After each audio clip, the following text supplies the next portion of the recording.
أشرقت نفسي بنور من فؤادي حينما رددت يا رب العباد وانتشت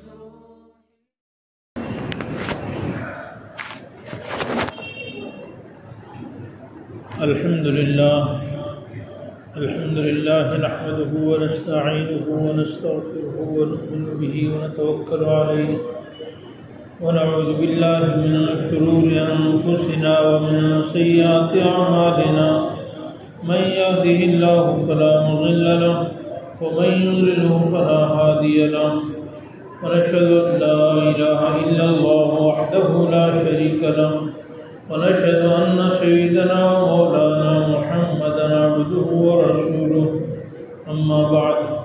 باب قول الله ونضع الموازين القسط ليوم القيامة وأن أعمال بني آدم وقولهم يوزن وقال مجاهد القسطاس العدل بالرومية ويقال القسط مصدر المقسط وهو العادل وأما القاسط فهو الجائر وبه قال حدثنا أحمد بن إسحاق قال حدثنا محمد بن فضيل عن عمارة بن القعقاع عن أبي زرعة عن أبي هريرة رضي الله تعالى عنه قال قال النبي صلى الله عليه وسلم كلمتان حبيبتان للرحمن خفيفتان على اللسان ثقيلتان في الميزان سبحان الله وبحمده سبحان الله العظيم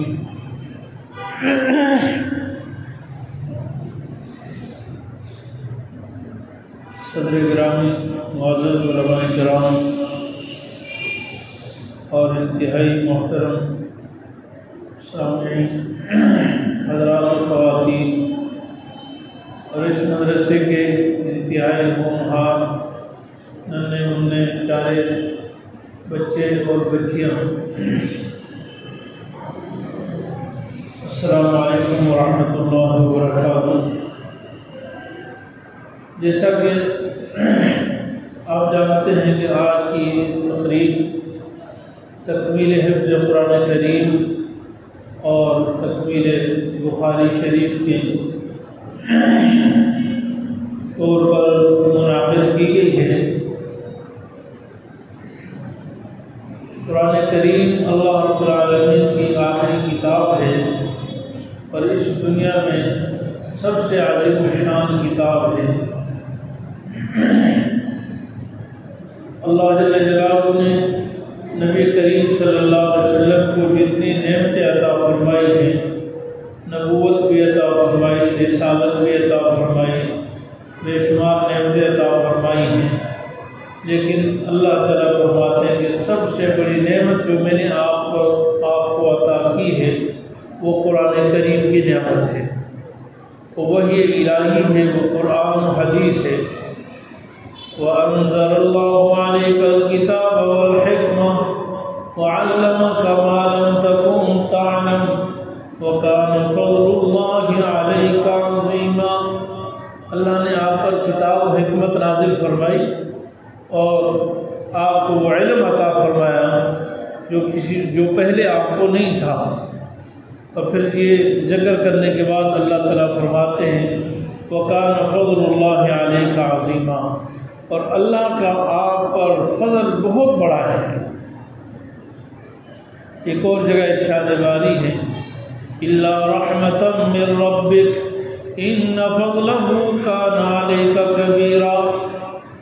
اگر ہم چاہتے تو وہی الہی آپ سے ختم فرما دیتے، چھین لیتے، نہ بھیجتے آپ کی طرف، لیکن فرماتے ہیں کہ ہماری رحمت ہے آپ پر کہ ہم نے اس کو ختم نہیں فرمایا۔ آپ کے رب کی رحمت ہے، فضل ہے، کرم ہے۔ تو فرمایا إِنَّ فَضْلَهُ كَانَ عَلَيْكَ كَبِيرًا، بے شک اللہ کا فضل آپ پر بہت بڑا ہے۔ قرآن کریم کے بارے میں اللہ تعالیٰ دوسرے کا ارشاد فرماتے ہیں قُلْ بِفَضْلِ اللَّهِ وَبِرَحْمَتِهِ فَبِذَلِكَ فَلْيَفْرَحُوا هُوَ خَيْرٌ مِّمَّا يَجْمَعُونَ۔ کہہ دیجئے کہ اللہ کے فضل اور اس کی رحمت پر کہ وہ اترائیں، اس پہ خوش ہوں، اور یہ جو اللہ کا فضل ہے یعنی قرآن کریم، اور جو اللہ کی رحمت ہے قرآن کریم، وہ خیر مما یجمعون، ساری مخلوق کے پاس جتنے خزانے ہیں ان سب سے بہتر ہے۔ میرے عزیز بھائیوں، قرآن کریم اللہ کی وہ عظیم کتاب ہے جس کے بارے میں اللہ تعالیٰ نے یہ چیلنج فرمایا ہے کہ ساری دنیا مل کر اس کی مثل نہیں لا سکتے۔ قُلْ إِنِ اجْتَمَعَتِ الْإِنسُ وَالْجِنُّ عَلَىٰ أَن يَأْتُوا بِمِثْلِ هَٰذَا الْقُرْآنِ لَا يَأْتُونَ بِمِثْلِهِ وَلَوْ كَانَ بَعْضُهُمْ لِبَعْضٍ ظَهِيرًا۔ علماء کرام موجود ہیں۔ قرآن کریم کا اعجاز بے شمار طریقوں سے ہے، لیکن کم از کم قرآن کریم کا جو اعجاز ہے وہ یہ کہ قرآن جیسے الفاظ بھی نہیں بنا سکتے، یعنی ساری کائنات مل جائیں، انس بھی مل جائیں، جنات بھی مل جائیں، اور سارے اکٹھے ہو جائیں، اولین و آخرین بھی جمع ہو جائیں، اور سب مل کر قرآن کریم جیسے الفاظ بنانا چاہیں تو نہیں بنا سکتے۔ 1400 سال گزر چکے ہیں، 15ویں صدی چل رہی ہے، اور قرآن کریم کا یہ چیلنج اپنی جگہ پر موجود ہے۔ آج تک قرآن کریم کی مثل کوئی نہیں بنا سکا۔ یہ اس بات کی دلیل ہے کہ قرآن کریم کا جو چیلنج ہے، جو بات ہے، وہ 100% اٹل اور حق اور سچ ہے۔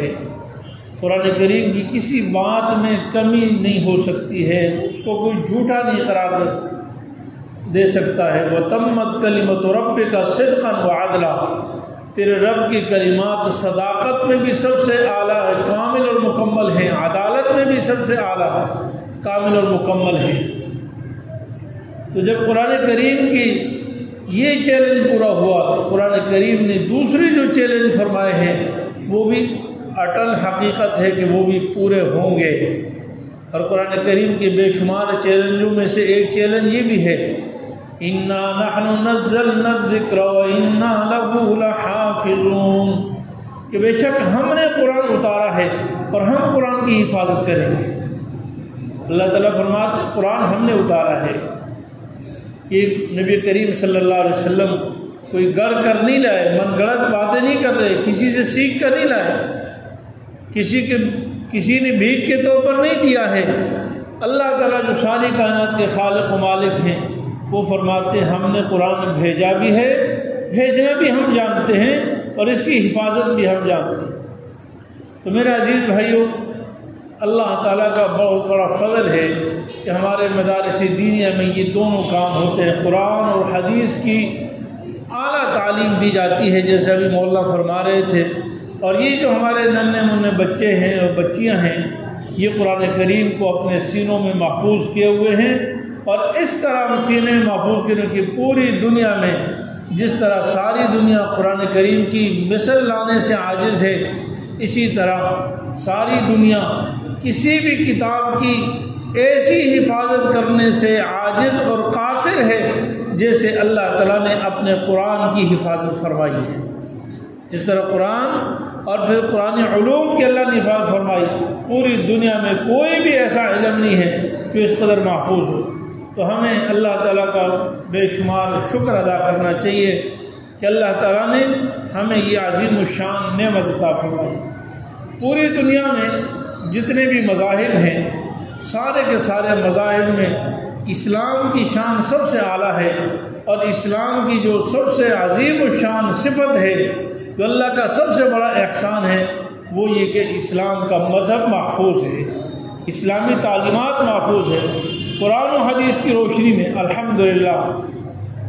تو میرے عزیز بھائیوں، یہ تقاریب جو مدارس دینیہ میں ہوتی ہیں، اس کا مقصد یہی ہوتا ہے کہ سال بھر میں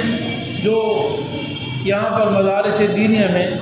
جو درسگاہوں میں بیٹھ کر علم پڑھایا گیا ہے اور جو تعلیم دی گئی ہے، اس کا ایک نمونہ عوام الناس کے سامنے بھی آ جائے، اور اس سے لوگوں کو ترغیب بھی ہوتی ہے کہ تاکہ لوگوں کے نظر میں اس کی اہمیت آئے اور وہ آئندہ اپنے بچوں کو زیور تعلیم سے آراستہ فرمائیں۔ تو بہرحال چونکہ وقت بہت کم ہے، یہ بخاری شریف کی آخری باب ہے۔ امام بخاری رحمۃ اللہ علیہ نے اپنی کتاب کا آغاز بدء الوحی سے کیا ہے، اور اس کا یعنی آخری باب جو ہے وہ وزن اعمال پر کیا ہے، اور بدء الوحی سے پہلے انما الاعمال بالنیات کی حدیث ہے، جس سے امام بخاری رحمۃ اللہ علیہ نے اشارہ فرمایا ہے کہ تمام اعمال کا دار و مدار نیتوں پر ہے۔ کوئی بھی عمل جب اخلاص نیت سے ہوگا تو وہ کارآمد ہوگا، اور اگر اخلاص نیت نہیں ہے تو وہ کسی کام کا نہیں ہے۔ دیکھیے مشہور حدیث ہے، ہم سب نے سنی بارہا، کہ قیامت کے دن اللہ تعالیٰ 3 لوگوں کو بلائیں گے، عالم کو بلائیں گے، سخی کو بلائیں گے، اور مجاہد کو بلائیں گے، شہید کو بلائیں گے، اور ان سے کہیں گے کہ تم نے کیا کیا۔ ہر ایک کہے گا کہ عالم کہے گا کہ میں نے علم دین پڑھایا، سیکھا، سکھایا، اور مجاہد کہے گا کہ میں نے تیرے راستے میں جہاد کیا اور شہید ہو گیا، اور سخی کہے گا کہ اللہ تو نے جو مجھے مال دیا تھا وہ میں نے تیرے راستے میں خرچ کر دیا۔ اللہ تعالیٰ فرمائیں گے کہ یہ تینوں کام تم نے میرے لیے نہیں کیے تھے، اگر میرے لیے کیے ہوتے تو وہ قبول ہو جاتے، اس لیے تم نے یہ ریاکاری کے طور پر کیے تھے، دکھلاوے کے لیے کیے تھے، شہرت کے لیے کیے تھے، نام و نمود کے لیے کیے تھے، لہذا تینوں کو گھسیٹ کر جہنم میں ڈال دیا جائے۔ میرے عزیز بھائیوں، یہ 3 بطور مثال کے، اس سے بڑے دنیا میں کام نہیں ہو سکتے، یعنی دنیا میں دین کے سب سے بڑے کام یہی ہے، تعلیم و تعلم ہے، جہاد فی سبیل اللہ ہے، اور سخاوت ہے، اللہ کی مخلوق کے ساتھ ہمدردی، غمخواری، ایثار، یہ سب سے بڑا کام ہے۔ لیکن یہ تینوں کاموں میں بھی اخلاص نہیں ہے تو اللہ کے ہاں قبول نہیں ہے، بلکہ جہنم میں جانے کا ذریعہ ہے۔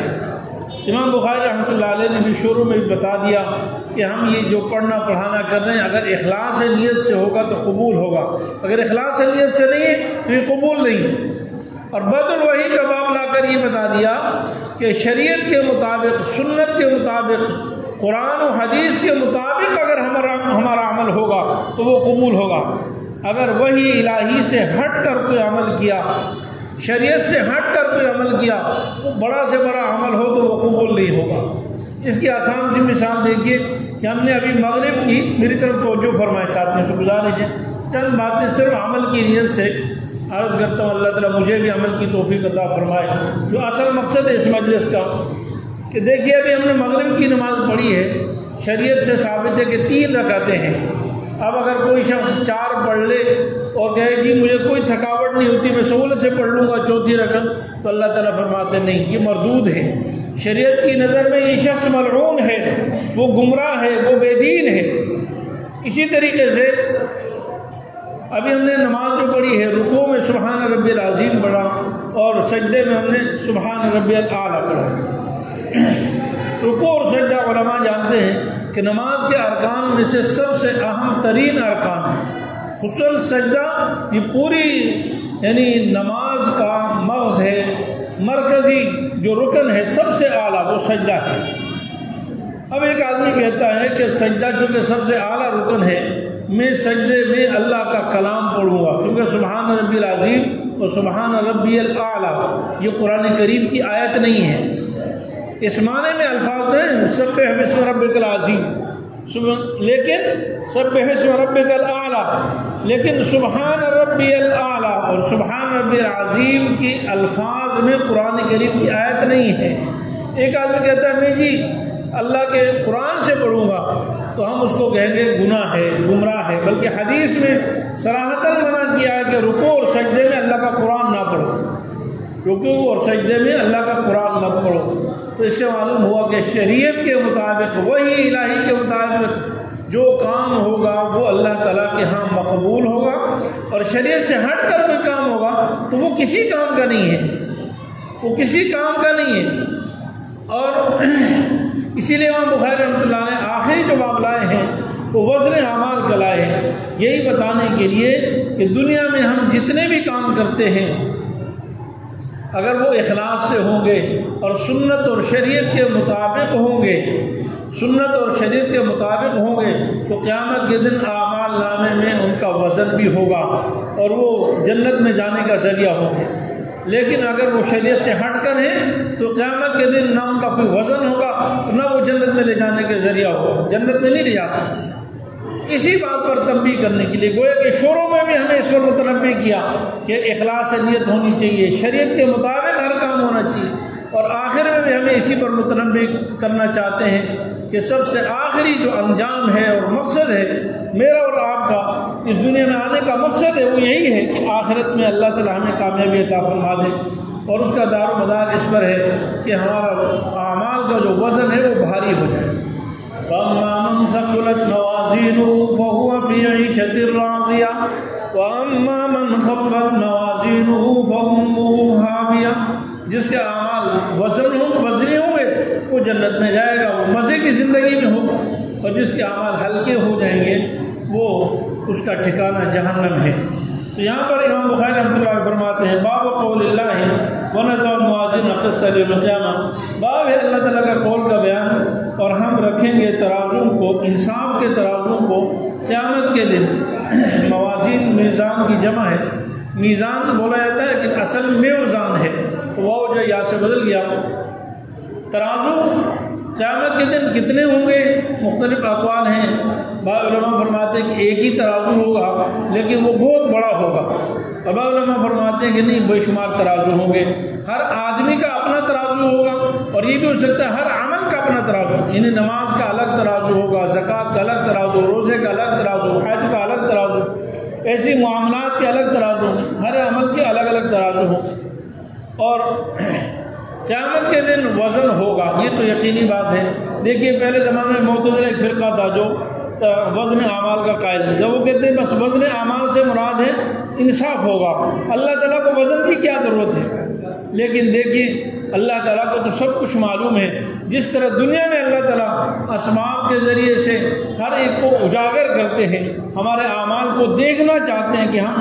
واقعی عملی طور پر ہم کیا کرتے ہیں، اسی طرح قیامت کے دن بھی اللہ تعالیٰ یقینی اعمال کا وزن فرمائیں گے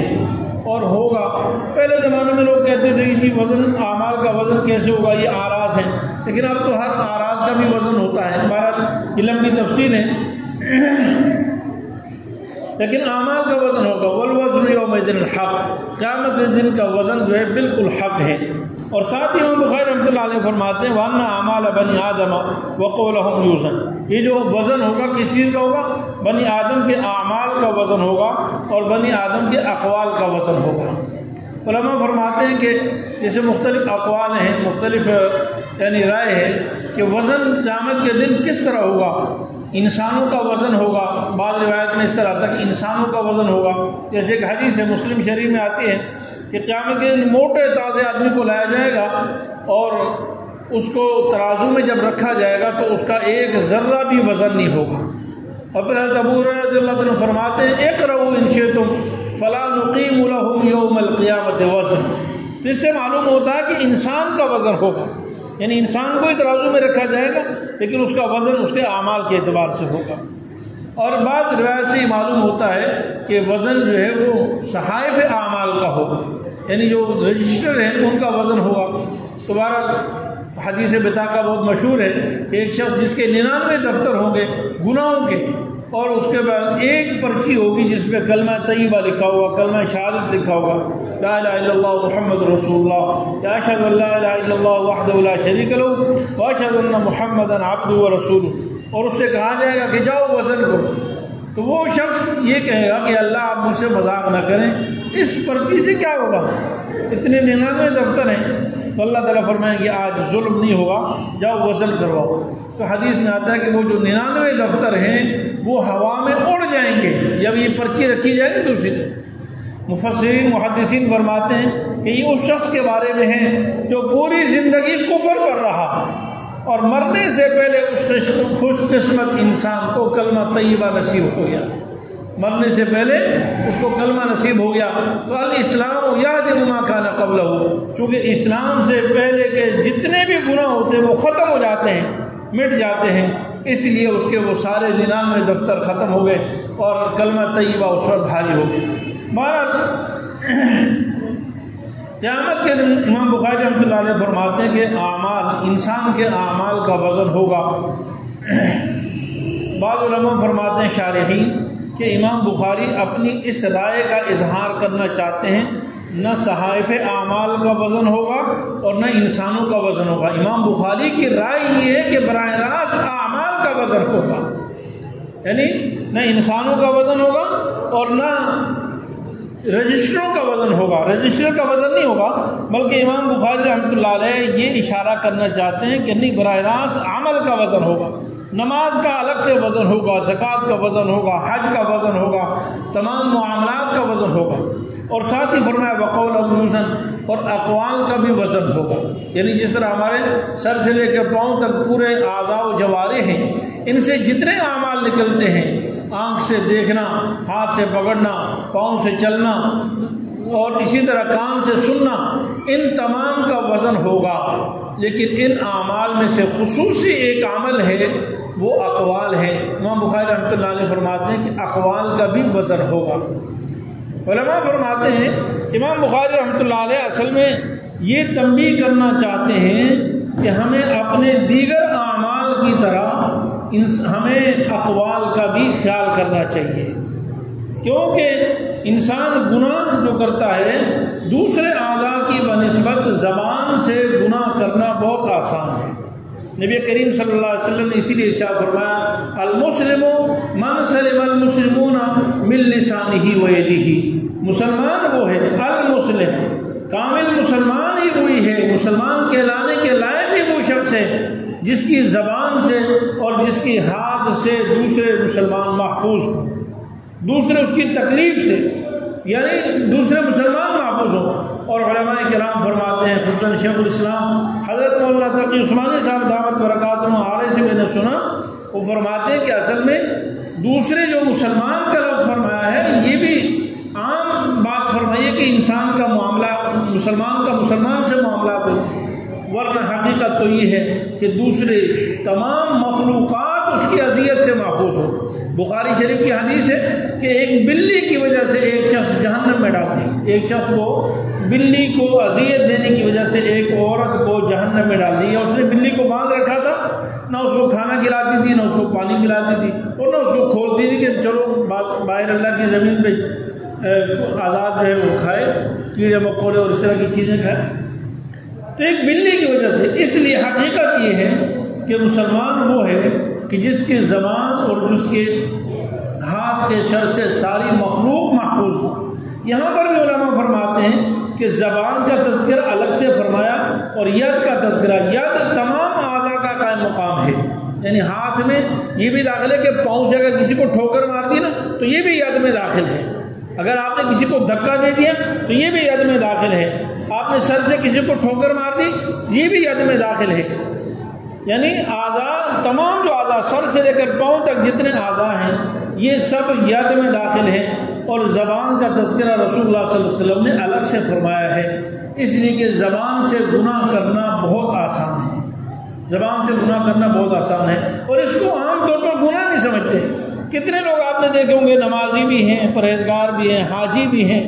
اور زکوٰۃ بھی دیتے ہیں، لیکن وہ ہماری ہر مجلس غیبت سے بھری ہوتی ہے، گناہوں سے بھری ہوتی ہے۔ خصوصاً یہ آج عورتوں کی مجلس ہے، خواتین ہیں، بچیاں ہیں جو فارغ ہو رہی ہیں، دیکھیے نبی کریم صلی اللہ علیہ وسلم نے ارشاد فرمایا کہ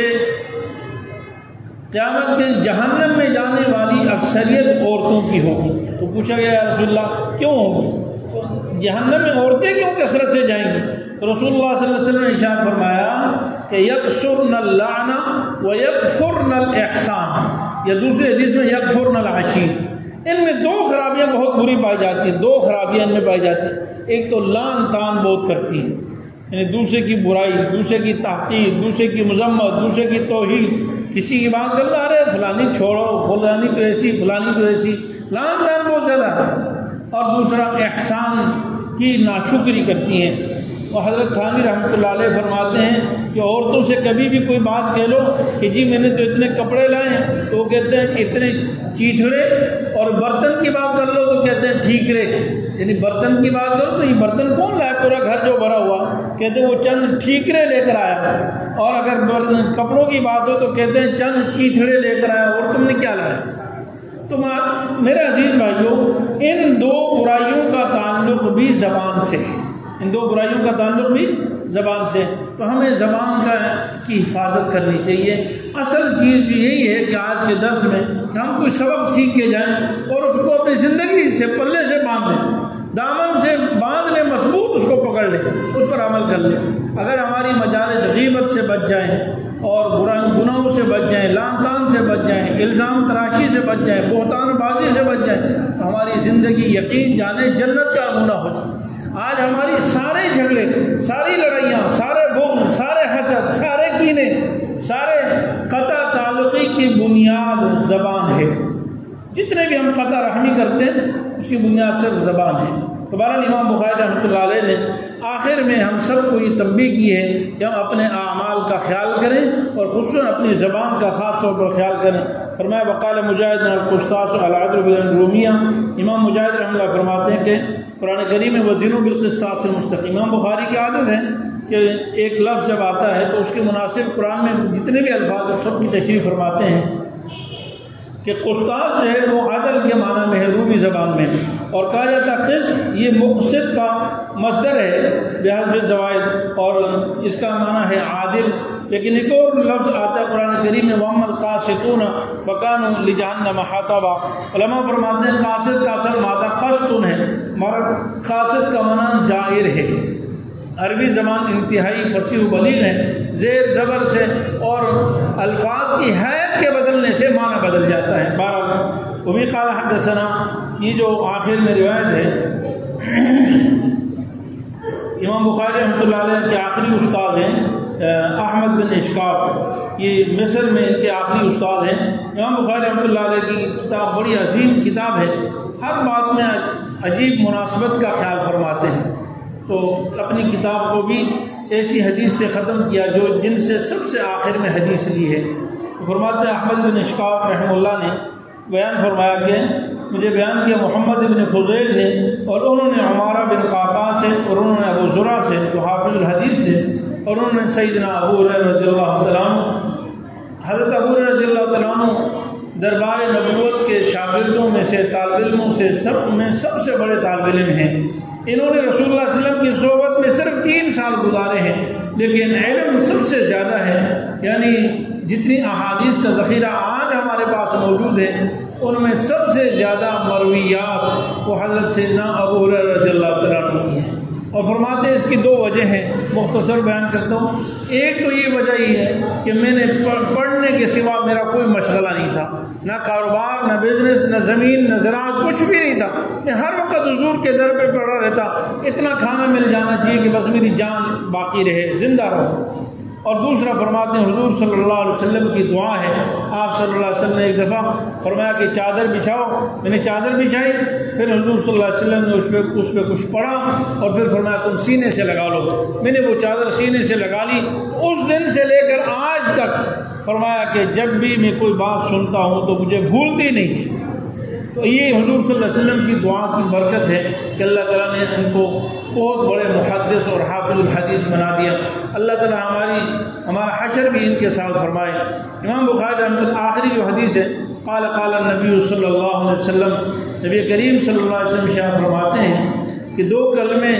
محبوب ہیں رحمان، یعنی اللہ تعالیٰ کو بہت محبوب ہیں، بہت ہی پسند ہیں۔ جب اللہ تعالیٰ کو محبوب ہیں تو وہ تو بہت اونچے کلمے ہوں گے جن کا پڑھنا بھی بہت مشکل ہوگا۔ انسان یہ سمجھتا ہے کہ کوئی چیز بڑے آدمی کو کسی کو محبوب ہوں گے تو ان تک رسائی بہت مشکل ہوگی، تو اس لیے دوسرے نمبر پر اللہ تعالیٰ نے اس اشکال کو دفع فرمایا اور فرمایا نہیں خفیفتان علی اللسان، کہ زبان پر بالکل ہلکے ہیں۔ اللہ کے ہاں ان کی محبت ہے، وہ بہت محبوب ہے، ان کے پڑھنے والا بھی اللہ کا محبوب بن جاتا ہے، لیکن زبان پر انتہائی ہلکے پھلکے ہیں۔ ثقیلتان فی المیزان، لیکن اگر زبان پر ہلکے ہیں تو اس کا مقصد یہ نہیں ہے کہ قیامت کے دن اعمال پر وزن بھی، یعنی نیکی بھی بہت کم ملے گی، کیونکہ انسان کہتا ہے جتنی مشقت برداشت کرے گا اتنے ہی ثواب ملے گا۔ تو فرماتا ہے نہیں ثقیلتان فی المیزان، وزن اعمال میں ان کا وزن بہت زیادہ ہوگا، میزان میں جب ان کو رکھا جائے گا تو بہت بھاری ہوں گے، یعنی 7 آسمان اور 7 زمین قیامت کے دن وزن اعمال کرنے کے لیے ترازو میں رکھ لیے جائے نا تو اس سے ترازو نہیں بھرتا ہے، لیکن نبی کریم صلی اللہ علیہ وسلم فرماتے ہیں سبحان اللہ الحمدللہ واللہ اکبر، ان کلمات سے وہ ترازو بھر جائے گا۔ ایک حدیث میں رسول اللہ صلی اللہ علیہ وسلم کے ارشاد ہے کہ سبحان اللہ والحمدللہ ولا الہ الا اللہ اکبر، یہ مجھے ساری دنیا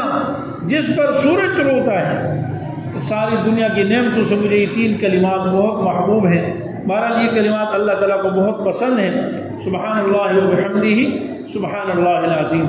سبحان اللہ وبحمدہ سبحان اللہ العظیم۔ بہرحال ہمیں اس کو حفظ جان بنانا چاہیے اور اس کے اپنے اوراد میں شامل کرنا چاہیے۔ حدیث پاک میں آتا ہے کہ جو شخص سبحان اللہ وبحمدہ دن میں 100 دفعہ پڑھتا ہے، سبحان اللہ وبحمدہ دن میں 100 مرتبہ پڑھتا ہے، تو جتنے بھی عمل کرنے والے ہیں ان سب سے زیادہ اس کو ثواب ملتا ہے، ان سب سے زیادہ اس کو ثواب ملتا ہے، مگر یہ کہ کوئی شخص اس سے بھی زیادہ پڑھ لے۔ اور مشہور حدیث جو تسبیح فاطمی کے بارے میں آپ نے بارہا سنی ہے، حدیث میں آتا ہے کہ غریب صحابہ تشریف لائے، حضور صلی اللہ علیہ وسلم سے کہا کہ یا رسول اللہ یہ مالدار صحابہ ہم سے آگے بڑھ گئے، کیوں؟ اس لیے کہ یہ جہاد بھی کرتے ہیں اور حج بھی کرتے ہیں، زکوٰۃ و صدقات بھی دیتے رہتے ہیں۔ دیکھیے زکوٰۃ کتنا بڑا فریضہ ہے، اور صدقات اور اسی طرح جہاد کرنا اور حج کرنا، یہ اس کی وجہ سے آگے بڑھ گئے۔ یا رسول اللہ ہم کیا کریں؟ حضور صلی اللہ علیہ وسلم نے انہیں یہ کہا کہ تم 33 دفعہ سبحان اللہ الحمدللہ اور اللہ اکبر 34 دفعہ پڑھ لیا کرو، تم جو لوگ تم سے آگے بڑھ گئے تم ان تک رسائی کر لو گے، تم ان تک پہنچ جاؤ گے، اور جو پیچھے ہیں وہ تم تک نہیں پہنچ سکتے ہیں، جو پیچھے وہ تم تک نہیں پہنچ سکتے۔ تو پھر چند دن بعد وہ غریب صحابہ آئے، انہوں نے فرمایا کہ یا رسول اللہ وہ مالدار صحابوں نے بھی ہم سے پوچھ لیا اور وہ بھی یہ کرنا شروع کر دیا۔ فرمایا کہ ذالک فضل اللہ یؤتیہ من یشاء۔ تو بعض دفعہ چھوٹا سا عمل ہوتا ہے لیکن اس پر اللہ کے ہاں اجر و ثواب بہت زیادہ ہوتا ہے۔ تو یہ بھی جو کلمات ہیں سبحان اللہ وبحمدہ سبحان اللہ العظیم، تو ہم بھی اس کی کوشش کریں، ارادہ فرما لیں کہ انشاءاللہ اس کو ہمیشہ پڑھیں گے نا انشاءاللہ تعالی۔ بس کیونکہ وقت بہت کم ہے اور مزید کوئی بات ممکن نہیں ہے، اللہ تعالیٰ نے جو کچھ عرض کیا ہے اپنے فضل و کرم سے اللہ تعالیٰ عمل کی توفیق عطا فرمائے۔ میں تہ دل سے تمام بچوں کو بچیوں کو جو فارغ ہو رہے ہیں قرآن کریم کی تکمیل فرما رہے ہیں، اور اسی طرح بخاری شریف انہوں نے پڑھا ہے، پوری درس نظامی کی تکمیل کی، اور اسی طریقے سے دراست دینیہ پڑھنے والے تمام بچوں کو بھی تہ دل سے مبارکباد دیتا ہوں، اور اسی طرح ان کے والدین کو بھی، اور اس ادارے کے بانی جو دنیا سے جا چکے ہیں ان کو بھی، اور ان کے لیے دعا گو ہوں، اور اسی طرح جو منتظمین ہیں، انتظامیہ ہیں، معاونین ہیں، ان سب کو تہ دل سے مبارکباد پیش کرتا ہوں۔ اللہ تعالیٰ آپ سب کی محنت قبول فرمائے اور اس ادارے کو دن دگنی رات چگنی ترقی عطا فرمائے۔ وآخر دعوانا ان الحمد للہ رب العالمین۔